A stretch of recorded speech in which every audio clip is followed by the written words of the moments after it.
Welcome everyone. As part of District 105 Public Relations Initiative, I'm here with a special guest, or I would say a special friend, who I have met on a plane to Oman. In 2018, we were both attending District Toastmaster Annual Conference in Muscat. In that year, he won first place in humorous speech contest.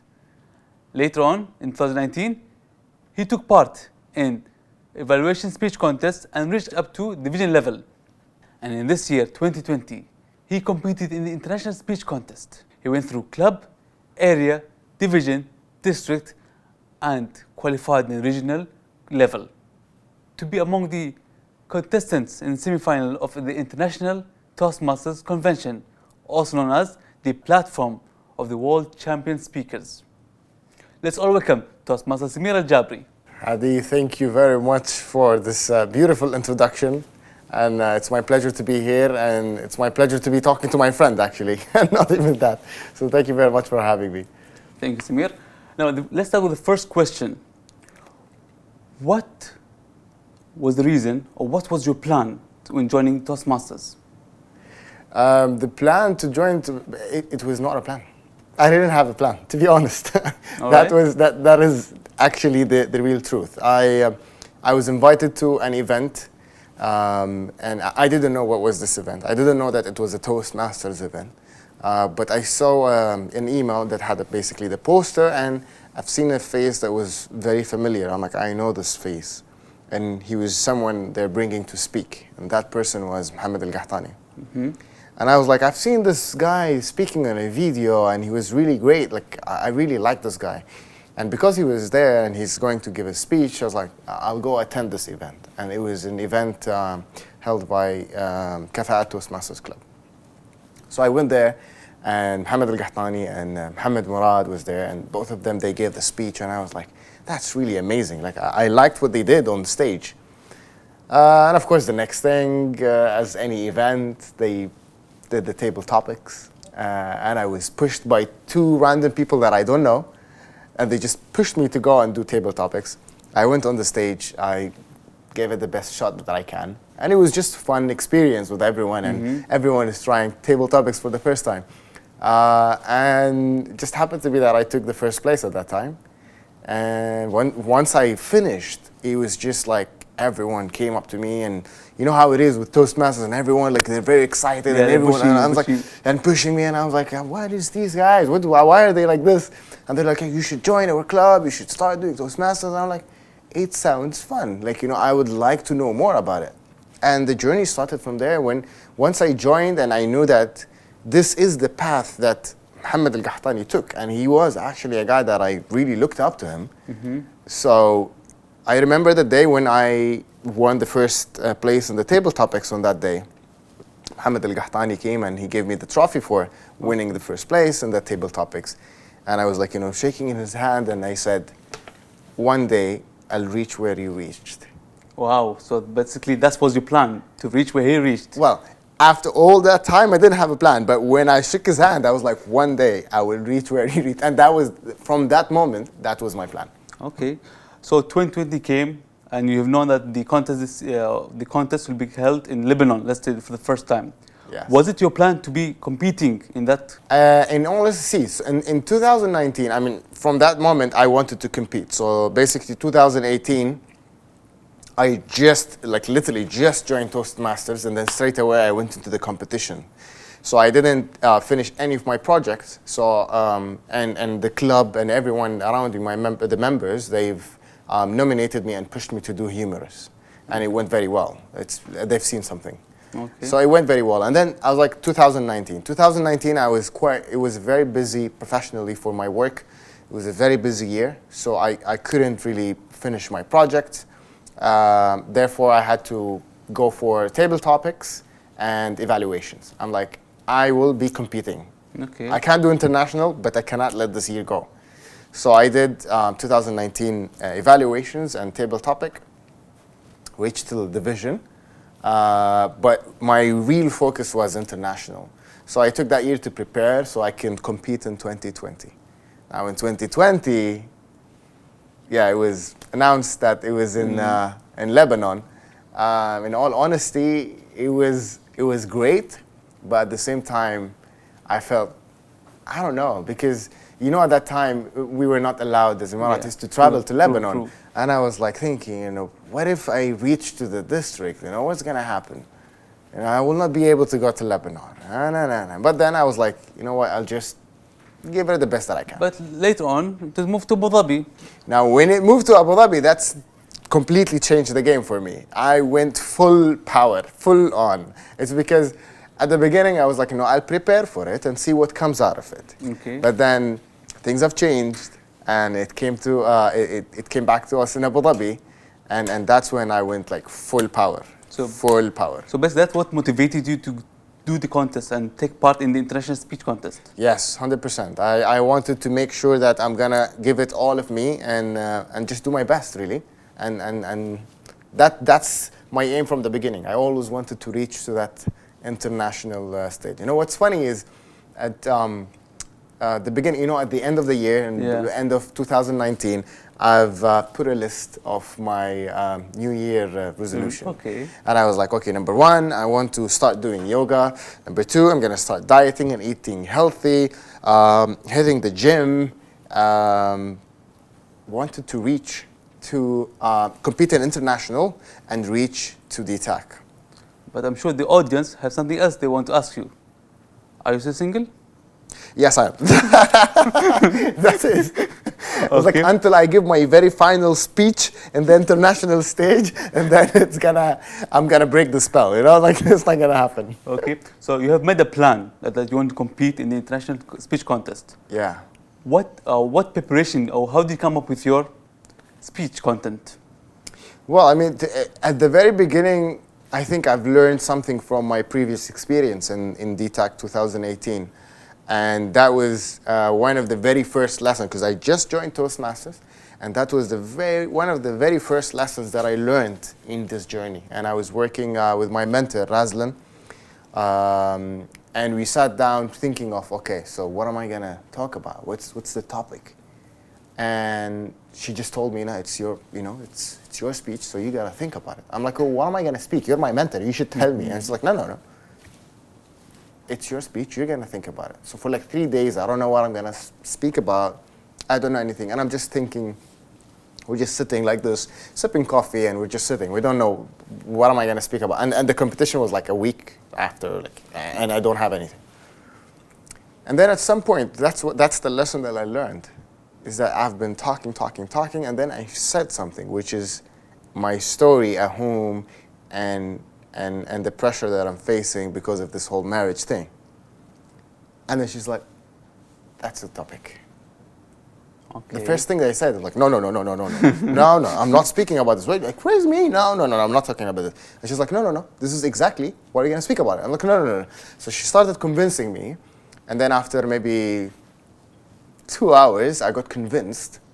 And it turned out to be a very successful speech. Right? And it made a great success in 2018. It did. So I learned that lesson, and again, this time, for the same 2020, same thing. I just sat down with Razlan, and I was like, okay, let's see. What am I going to talk about? But now, the way how I think is different. Now I'm thinking, what are personally, the topics that I don't want to talk about? Okay. And you should look at it. It's actually in a positive way. That's what they say. They say like go in your memories. Go in times where you have that one corner that you don't want to go to, because that's where you will find gold. And that's what I've learned in this journey. Interesting. So that's how the story came of me and Ahmed and basically the semi-final, which school and all that, yeah. It went from club all the way to semi-finals. How many times did you practice in this speech, for example, during the club area and all that? What kind of practice methods did you use? When it comes to practice, I limit my practice times. To be honest, I mean that's with me, because the way how I look at it is that the mind is a muscle. Like, our brains are like, it's basically a muscle.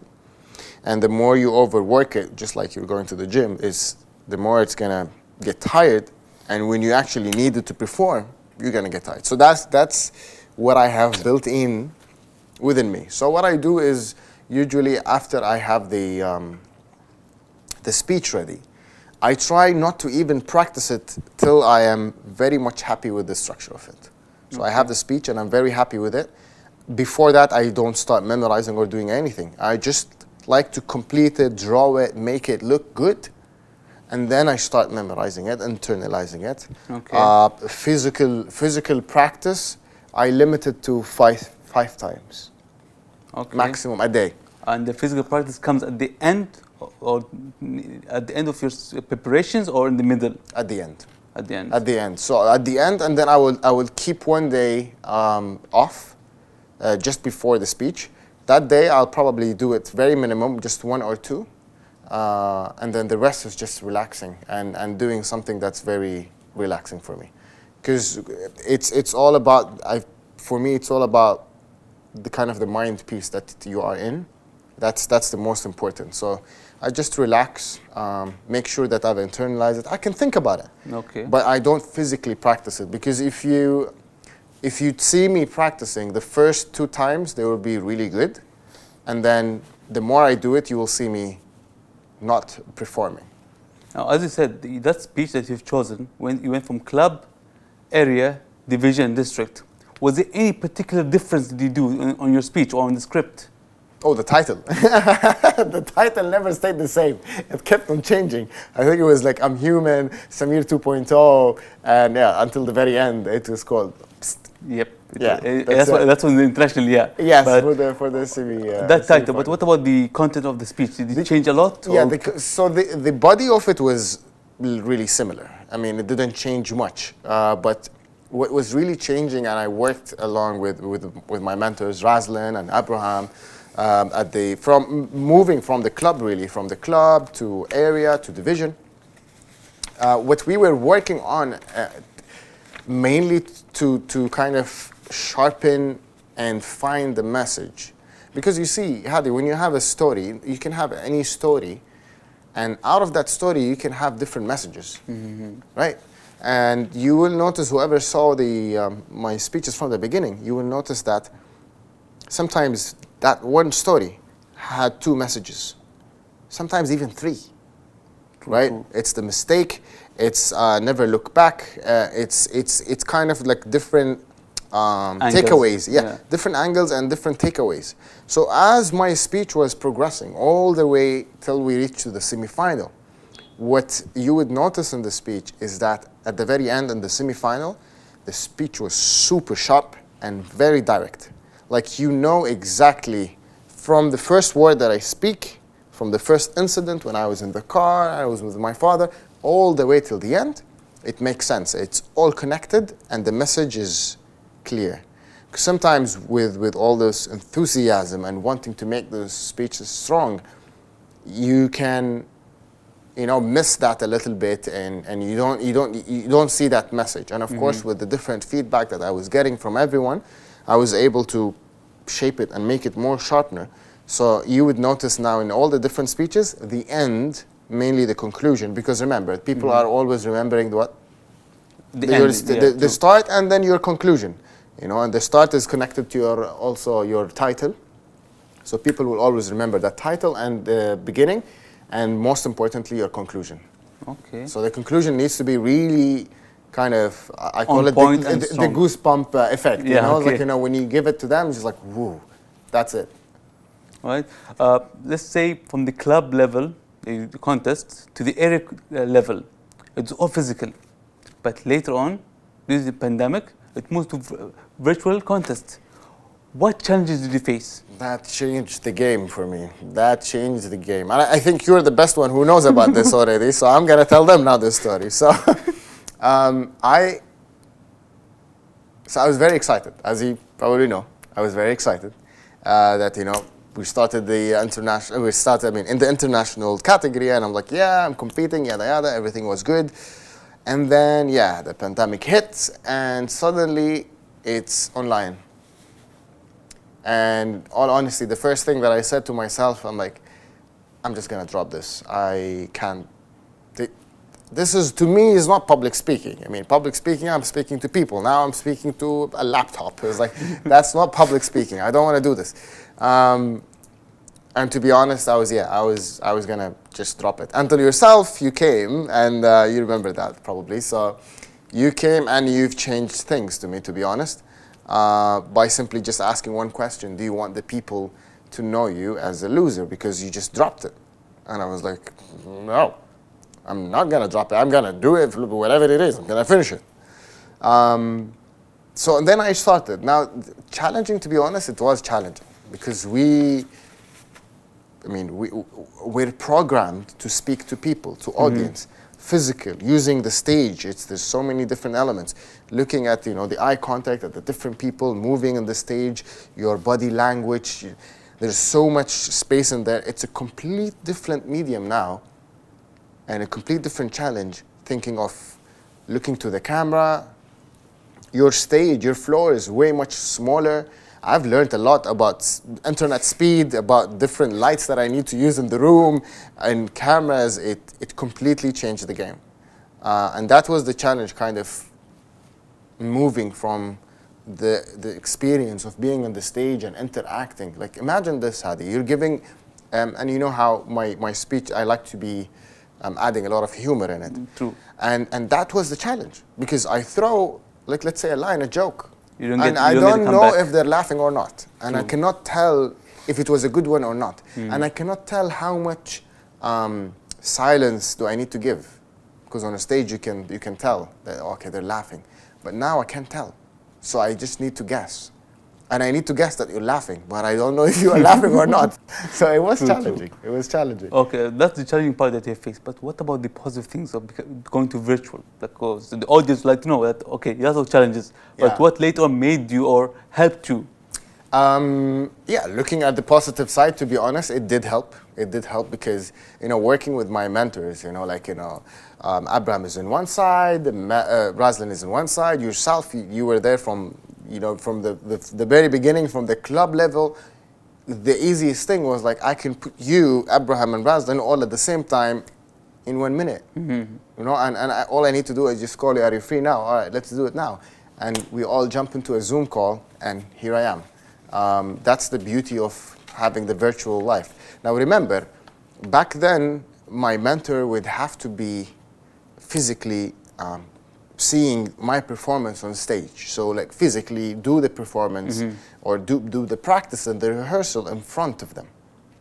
But now, because your end result, like the outcome, is going to be on a screen. Everyone is going to watch you on screen in the competition day. Yeah. So that makes it easier for the mentor, because they're seeing how is it going to be in the final. Okay. So I can always do the rehearsals anytime I want at home. And it was almost on a daily basis that I'm meeting with everyone. Like I'd call you, I'd call Razlan, I'd call, Abraham, I'd call my club members. I'd just like, hey, jump on a Zoom call now. I want to do something, see how it looks like. Does this sound good or that's not? That's what made it very much easier, not like how it used to be before. Oh, that's great. That's great. Since you've gone through division, district, and you went to the regional level to be qualified, and when they announced your name, you were qualified for the semi-finalists. What was the feeling? How did you feel? Well, first of all, let me tell you the feeling that I had before. The feeling that I had before, because I was competing and I was excited. But remember, in 2019, my 2020 resolution plan was for me to reach, competing in the international and to reach DTAC. True.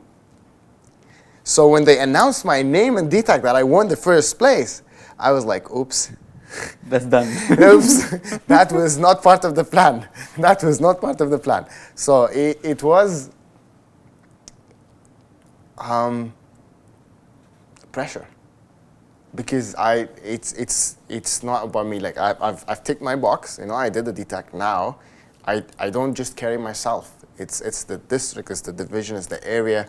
It's everyone around me. It's my club, and I'm just getting phones right and left from everyone, and it was overwhelming at some point. And I'm like, okay, I feel like it's it's the pressure because you're representing everyone, and everyone wants to help you, and everyone wants to just. So it was like every level I used to go up, and I'm like, oh, okay, it's it's getting more serious. Until when I reached to the semifinal, and I was like, it's the semifinal. I'm half a step away from reaching there. It's just like it was like a dream. It's like seriously, I didn't believe that this is actually happening. So you're saying it was a dream. How did you prepare for it? Like, once name was announced to be in the semifinals, how did you prepare for it? I took 3 weeks off from work. Straight ahead. First day, I went to my manager. I'm like, listen, this only comes once in a lifetime. I am not letting this go. So I was like, applied for 3 weeks off, and luckily, alhamdulillah, they were my manager and the management, like my work, they were very supportive. So they said, you know what, that's it, go for it. So yeah, I took 3 weeks off and started thinking seriously of what do I want to do now. Originally, the plan was to come up with two different brand new speeches.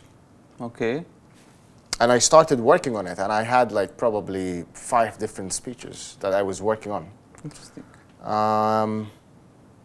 But you know what? There is always that feeling. It touches your heart. Yeah. If you feel that, see, regardless. I mean, I know everyone thinks about winning. Everyone would be thinking about getting the first place and all that. But you will not be able to enjoy it and feel it if you reach there and it's not hitting your heart. Like, it needs to be something dear to you, and you know it. It's like your gut feeling. Regardless, you just follow it because, like, for example, I didn't go beyond the semi-final, but I'm still very happy because that message went out. It is the one thing that I wanted to talk about.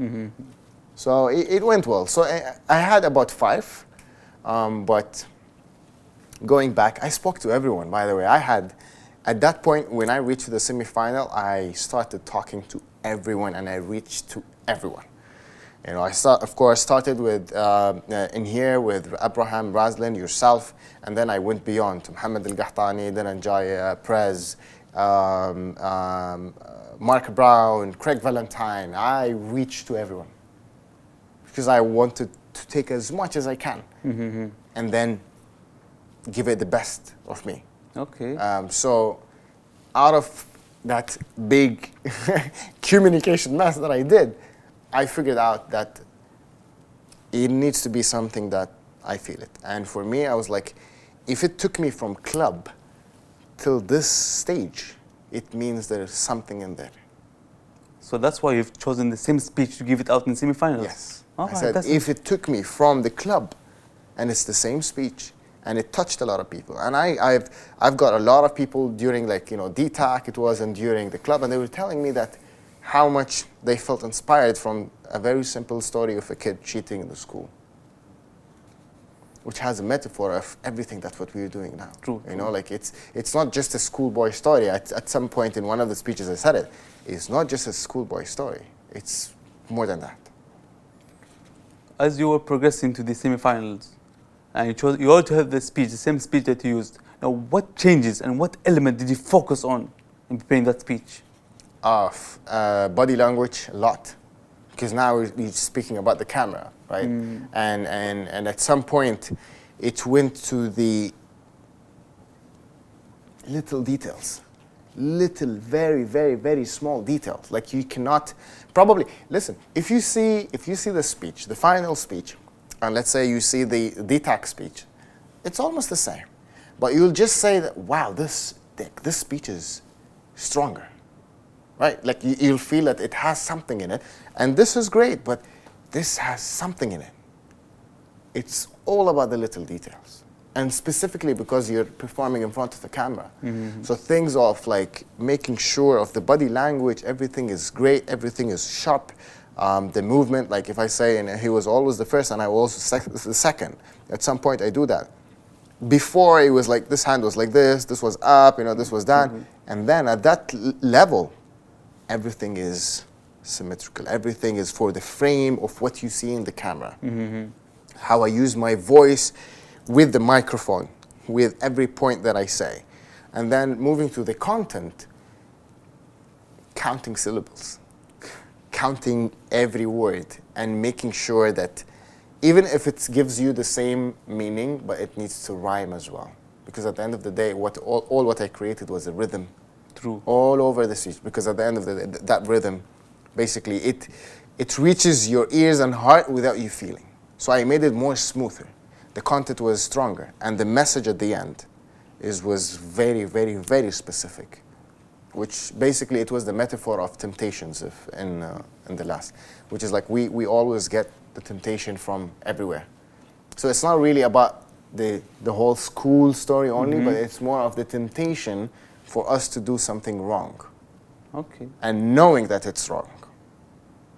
Such as like skipping work or cheating or whatever. So it's a deeper message. But there's a question like, there's understand your audience. How did you prepare your speech to meet that objective, to understand the audience? Because you know, as you go into international, you have different nationalities in front of you. Yeah. And your story is basically something that we, as Arabs, do something, we live in it. But now, how to move that? That was challenging, Hadi. That was challenging because at some point, there are things that I was able to change. You know, like for example, at the beginning of the speech, I talk about me, the older versions, I was 4 years old, sitting in the car with my father, right? And even before that, I was 4 years old, sitting in the car next to my father. That's an example of what was going on in the speech. So later on, it's the details to that extent that in here you would say that we go to preschool at 4, and I was saying that I'm just going to school. I didn't even say preschool. So the believability was a little bit not correct. Yes. So I went to the thinking that the general audience would be, now it's international, but I have a very good weight, Western, like either it's in the States or in the UK, so that kind of part of the world. So we looked at I looked at the age of when do they go to the school as well. So basically then research on... Yes, because I know like a lot of people will be like, no, but you need to tell your own story, like, you know, what happened with you. I'm like, yes, but to me, it doesn't make that difference. It doesn't make that difference if it's gonna make them not go like, oh, wait, did he say 4? But how? No. That's a simple change that will make them just take the information, right? For example, the other thing was that, okay, in reality, in my real story, I was sitting next to my father, but you know, here in UAE, back then, right, you can sit next to your father in the car, no problem. True. But then, now they're thinking that I am sitting next to my father in the car. That's illegal. And believe me, I got some feedback of certain people telling me, no, you're just overthinking about it. No, so what? You can be sitting next to your father. I'm like, I know. But the fact is that you're making that information very smooth. And the changes, if you're changing it, does it change anything in the story? Or does it just enhance it?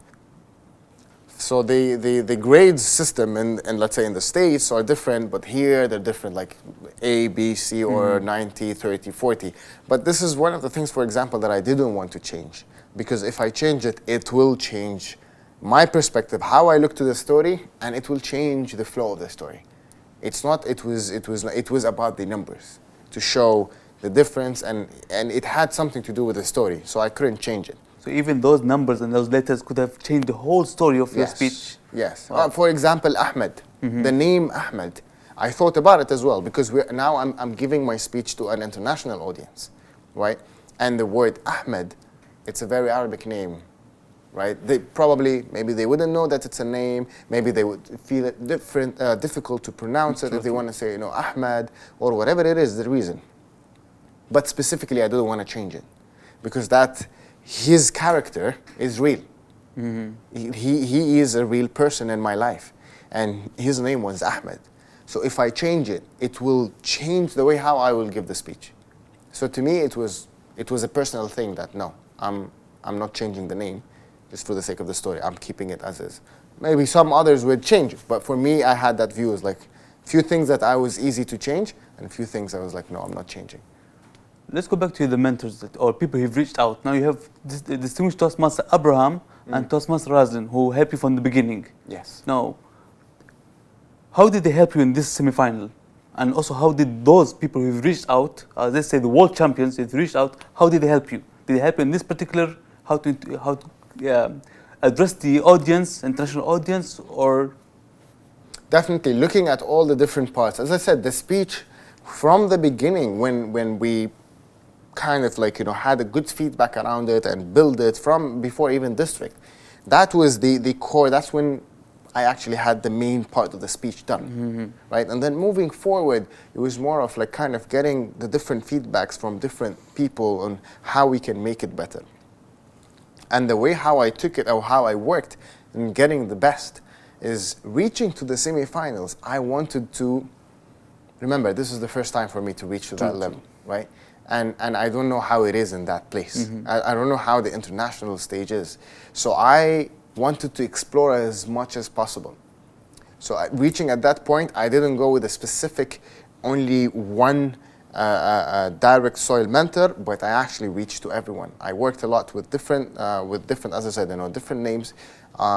Prez I did quite good amount of work with, and kind of like, analyzing the speech and looking like deep into it, because sometimes it's not necessarily that you're actually going to do an actual change to the speech, but it's more of you connecting more with the speech. True. Because then when you connect more, you can deliver it even better, and it means something, and you can memorize it easier, so your performance will be stronger. And that's what really happened towards the end, because at that semi-final, I'd like connect with the speech on a higher level. It's different.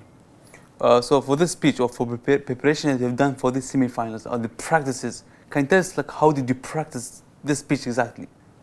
From a physical body language part, as I said, I was looking in the fine little details of how I do the movements, because I need to look at the camera. I need to find myself. So there was a big portion of this in the technical side of it, figuring out the camera, how am I going to do it, how does the sound look like, how does the sound work with the microphones and the different microphones that I need to choose. I've actually spent a lot of money in this equipment, I'm like changing from one laptop to another. At some point it was getting a little bit frustrating from the perspective of the technology, because you're doing everything yourself. Now it's different. It's a different game. You're doing everything. So you're taking care of the sound. You're taking care of the camera. You're taking care of your own speech, memorizing, trying to think about it, and you need to look at the camera, and then you need to shut down the camera. It was a lot. So most of the practice sessions that I used to do with my different mentors on camera is kind of getting comfortable with that, getting comfortable with the move, getting comfortable with the space that I have. Like you on camera, you think that I'm moving from right to left, and in reality, it's a small stage. So knowing me, I'm a person, probably you've seen me on stage before, like I like to move, I don't stay where you stay one place, you like to move around and all that. And that's me. I like using my stage. The bigger the stage, the better. I love that space. It's kind of that adrenaline rush that gets in me. So when I got into that little box, this is my frame. That was a challenge. Because made you stick into a space, to go above that space. Yeah. And that was that's one of the reasons why you wore suit, not kandura. Oh, wow, the suit is another story. The suit is another story. I didn't know. See, again, it was my first time to reach to the international, so I started asking myself a lot of questions. Like, what am I gonna do?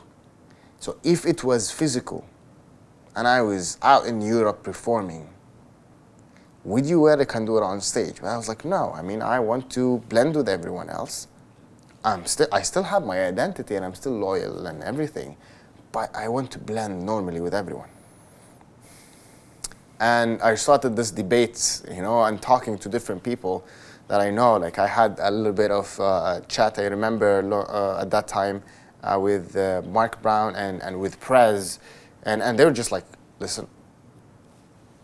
And there was like different opinions, right? Like there was the opinion of you can wear a kandura because that makes you feel comfortable. And the first time I asked, actually, it was with Mohammed Al-Qahtani, and I asked him specifically, why did you wear a suit? And he just told me, like, listen, Samir, don't overthink it. what makes you feel comfortable, do it. Like, do you feel comfortable with the Kandura? You can do it. There's no problem. Do it. You feel comfortable with the suit. So anyways, it kept going back and forth, and I was asking. I reached out to Mohammed Murad, and I reached to everyone that I know. Because Mohammed Murad, he was probably, I think, the first one who did wear a Kandura on stage at that time. So the conclusion was like, I don't want to stand out and take the attention away. Meaning, like, I don't want to be flashy because the background was white at that time. So it means I need to wear like a red ghutra and a black kandura, or like a gray kandura, and you have the gahfiya, the white part, and then the black. It's just so much colors for people who are not used to it. Okay. And I feel like they're not gonna they're not gonna hear my speech, but they're gonna be distracted with what they see. So that's part of understanding your audience. So that's basically a way of the audience sees you and you attract the audience attention. It was a sacrifice, to be honest, because I felt a little bit too much uncomfortable. I'm not used to giving a speech with, I mean, everyone said I looked good. I think I looked good in it, but I was not comfortable with it. I was not comfortable with now, it. going back to the preparation. Now, the contest is right in front of you. How did you have a speech ready, done? You've gone through all those mentors and people you've contacted. Now, how do you prepare yourself? Did you, like, in front of a mirror, do you practice? Or do you take multiple recording of yourself? Or what do you do exactly? I have the speech on my phone. And I don't I just like imagine myself giving the speech. I keep saying it, like, and I imagine myself giving the speech. And then every time that I have a break, if I was like driving and I stopped at somewhere for a coffee or anything, I just take out my phone and I read the speech. So I'd write it down, and then I would just read the speech. And then again, I just start imagining how I would give it, and what's the body language that I'm doing. This is, for me, it's more important than the physical practice. To me, this is way much more important, because that's how you feel comfortable. So that's a lot. Most of the time, that's what I would do. And then towards the end, I'll do like 5 main proper full-on rehearsal with the suit. So I'd wear the suit, full-on suit, switch off the AC for the microphone, for the sound, and I had like lots of pillows and lots of things in the room to take the echo from the. There was so much technical part of it. So I would set up everything as if I am actually giving my speech right now. And those were recorded. Now, have you given it to have done it in different clubs, different places, or just? Yes, so that was. I mean, this is kind of the beauty of being in the virtual world right now. But in a way, because I had 5 different speeches and I was working on them, and then I've decided to go with the same speech, I pushed myself to work in a very limited time, right? And at that time, I was like, you know what? Okay, so I need feedback. And the feedback is a great way of doing it. So I reached to different people, different speakers, and DTMs from around Region 11. And I've created a Zoom call with all of them. I've recorded my speech. I gave it like the best full on with the suit, with everything. I've recorded my speech, and then I've showed them the speech and just took the feedback from them. I did it this way is because I wanted to see the reactions. Okay. And not like give it to them. I believe is when you give the speech, you give it full on.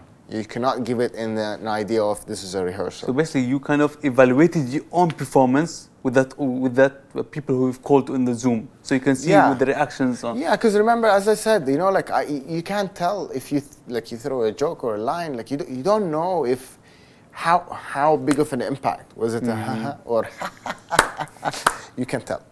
So that was me. It's like, I'm like, they're watching my speech and I'm there watching them and seeing what they're doing. Okay, as I said, you have prepared 5 for the semi-finals. What about the final? Have you prepared anything? Of course. Of course, I have a final. And are we going to hear it anytime soon, or it's confidential? Of course not. You're going to hear it next year in the international competition. Yeah, I mean, that was a very challenging one because you need to actually prepare a full-on speech, like full-on practice, rehearsed, full-on, before they announce the winners and the semifinals. because once they announce the winners, I had like a couple of hours, and then I go into the recording. So it was very challenging, to be honest. It was very challenging, but looking at the bright side of it, I have a full ready speech that's just ready to go at any time. So Right. that you're going to start with in the next year's contest, or you're going to hold it up for the final? Let's see. I'm taking a break now from it. I'll come up, of course, with another speech, and then I'll see if that's the one that I want to take all the way till the end. The same thing like I did with my last speech pist, or I don't know. I still didn't decide yet. We'll see how it works out. Now, you've given us what's going to do next year, but is there any additional plan that you have for next year? And especially, remember, it's in Oman. In 2018, you won the human speech contest. In 2021, again to be Oman. And if everything goes settled, everything goes well, and pandemic is gone, it'll be physical. Yes. So what's your plan? I would love to. Well, I mean, all honesty, at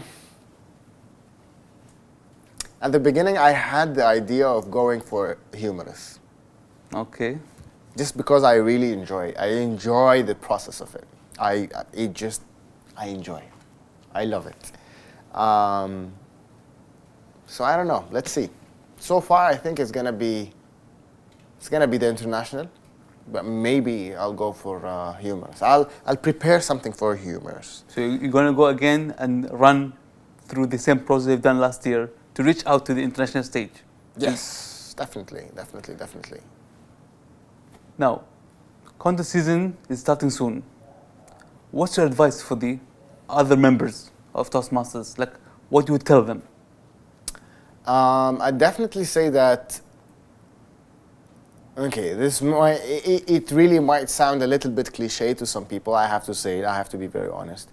But if I can do it, anyone can do it. I know it might sound cliche, but believe me, it was, like, as I said, like really this is how my standard, like I actually wanted, they say, aim for the moon, if you don't, you fall among the stars.